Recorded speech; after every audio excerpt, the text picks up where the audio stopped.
Kasalukuyan tayo nakatayo sa Casa Tribunal o Korte Hukuman noong panahon ng Espanyol. Sa kasamaang palad, ito'y nasunog noong 1860 at ito ay ginawang museo na kilala sa tawag na Museo ng Angeles.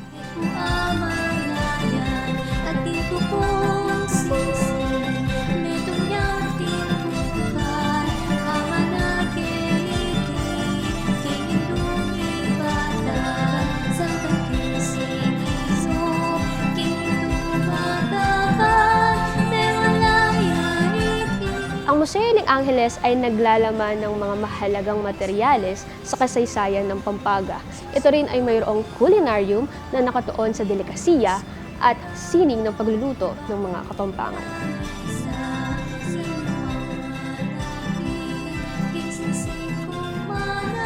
At hindi mawawala rito ang kulitan. Isa itong instrumento na ginagamit ng mga ninuno nating Kapampangan. Patunay na hindi lamang ito ginagamit pang komunikasyon, kundi pati na rin sa sining.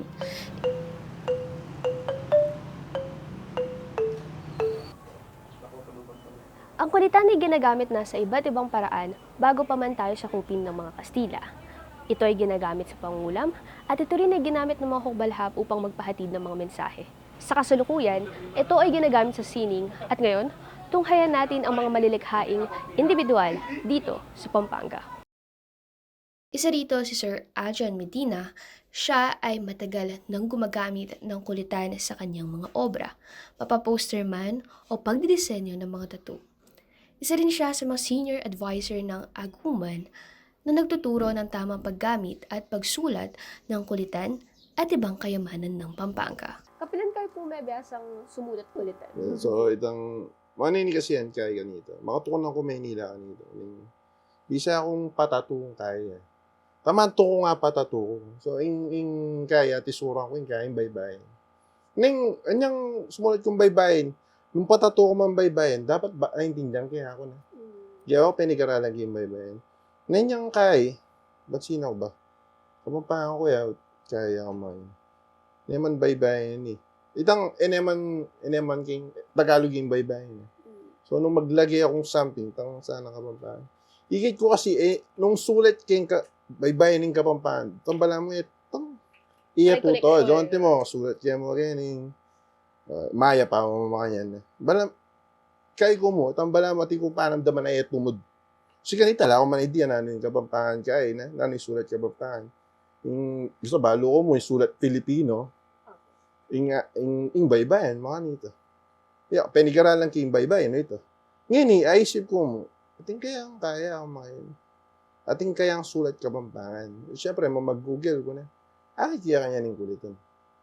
But, kaya ko, kakapublish na pa mo nitang libro ng Kong Mike na itang kulitan. Kaya pa mo, luya pa mo ulan.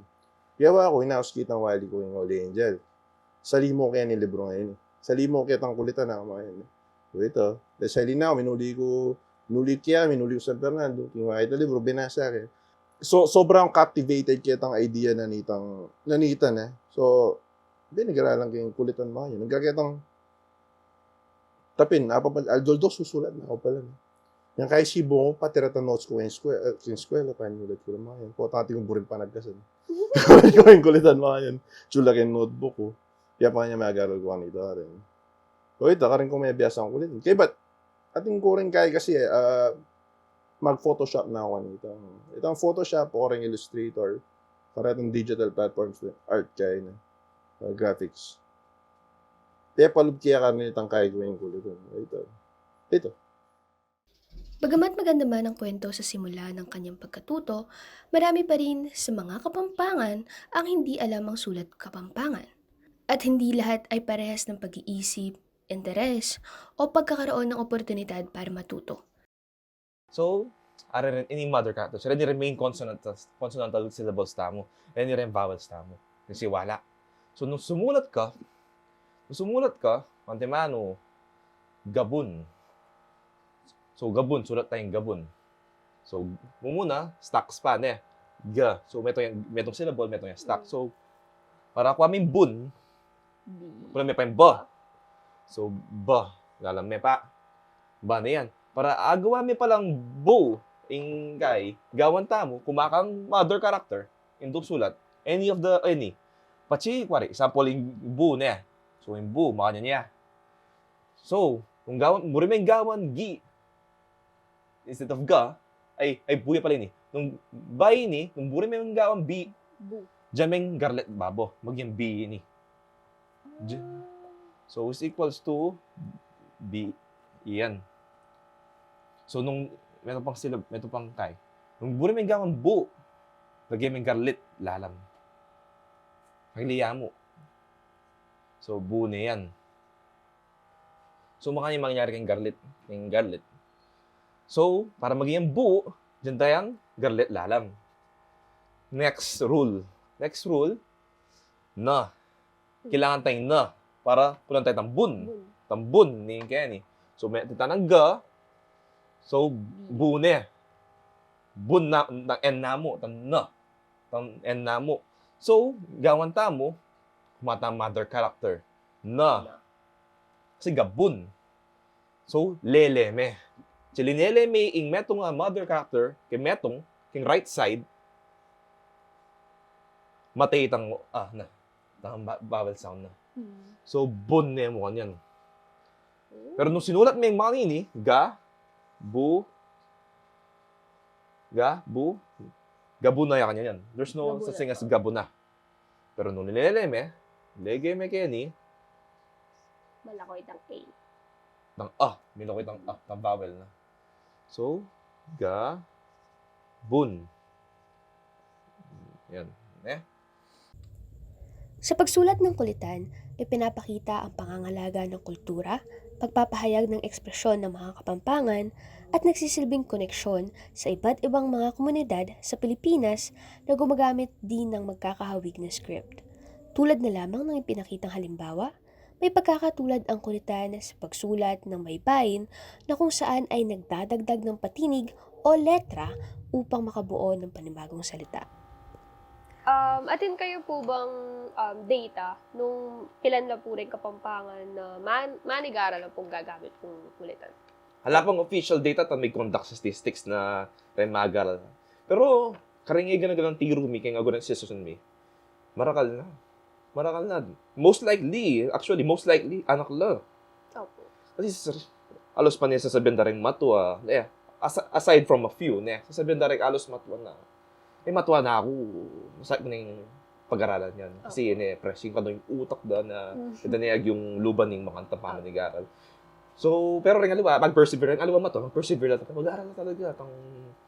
Si, panim sasabihan, pache tuturo kami kulitan. Kalingon nyo pa yung value yung English o kaya yung Tagalog. At start in a fresh format. So, aside ka rin matwa, rin anak talaga. Ilan talaga interesado. Kaya ako, may start kong manigaral kulitan 2018. 16 years old pa. Ngayon 21 na ako. Ito. Alos pa niya anak la. Pure millennials, mga yan. Tapos Gen Z rin. Itang ating babalak na itang may mulatan na la. Itang bisa, buri kayong balwan ng kultura. Nani ni kulitan, nani pangapampa. Nani yung bilang, nani yung asabi ko para bugin ko kapampa. Isa sa mga nagsilbing daan ang sining upang maging inspirasyon nito ng mga Kapampangan na aralin ng kanilang nakaraan. Kahit walang hawak na opisyal na datos ang aguman, sa puso't isip nila ay marami na silang nabigyan ng pagkakataon na malaman at aralin ang kultura ng Kapampangan, lalo na ang kulitan. Para sa isang katutubong sulat na unti-unting nababawasan ng gumagamit, patuloy pa rin ang nagkakaroon ng mga kilalang pangalan tuwing nababanggit ang kulitan. Mumuna Edwin Camayo, ning Tarlac na. But Figueroa, bistaman anak yun, may itong yakareng magaling sumulat kulitan. Aljon, kaya bemiking aguban, yan kaya kami chief instructor, kaya ni. JV Aboy, may nga palit. Kaya bila ka rin original member nitang aguman sulat kapampangan din. Isa Chel, amang ampang, kening kay, kening Santa Rita. At etang atlong may kakapatadalakap king kay, king Masantul. Normal yung ko magaling yun. May ito ka rin magaling sumulat kulitan mo naman.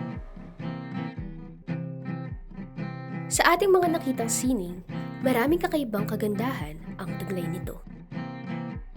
Ngunit sa kabila ng lahat ng ito, kakaunti pa rin ang mga nakakaalam o pamilyar na may katutubong paraan ng pagsulat. Ano pa kaya ang maaaring gawin ng mga Kapampangan upang ipalaganap ito?